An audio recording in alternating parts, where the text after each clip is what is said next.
नमस्कार, माझे नाव हर्ष सुभाष काळे.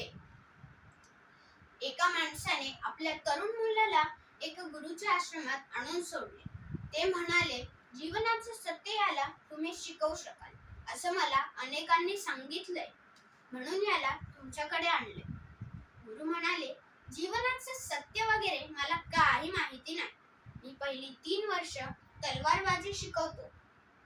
ती शिकवण्याची पद्धतही वेगळी आहे माझी. मी कधीही कुठेही कुठूनही हल्ला करतो. त्याने तो हल्ला परतावून लावायला शिकलं पाहिजे. घाबरू नका, मी पहिल्याच दिवशी तलवार काढणार नाही. पहिले काही दिवस कापूस भरलेल्या तलवारीचा वापर होईल, मग लाकडी तलवार, नंतर खरीखुरी तलवार. ही फारच अजब पद्धत होती, पण काही पर्याय नव्हता. या गुरुचं फार नाव होतं.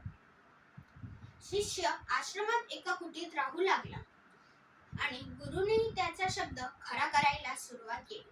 शिष्य वाचत असेल, जेवत असेल, काही काम करत असेल.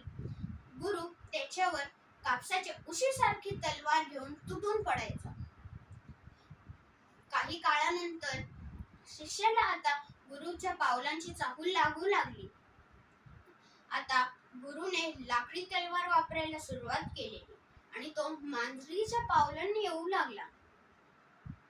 पहिले काही तडाखे खाल्ल्यानंतर शिष्याला आता गुरुच्या श्वासोच्छवासावरून त्याची चाहूल लागू लागली. 6 महिन्यात अशी वेळ आली की गुरु शिष्यावर कोणत्याही वेळी हल्ला करायचा, पण शिष्याला त्याची तलवार स्पर्श करेना.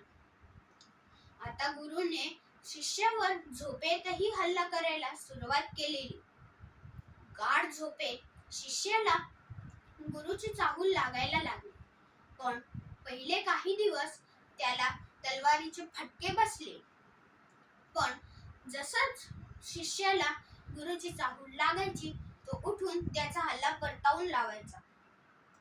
आता गुरुने खरोखरची तलवार वापरायला सुरुवात केलेली आणि शिष्य त्याची तिन्ही त्रिकाळ तो सजग झाला होता. त्याची आंतरिक जागृती चरमसीमेवर पोहोचली होती.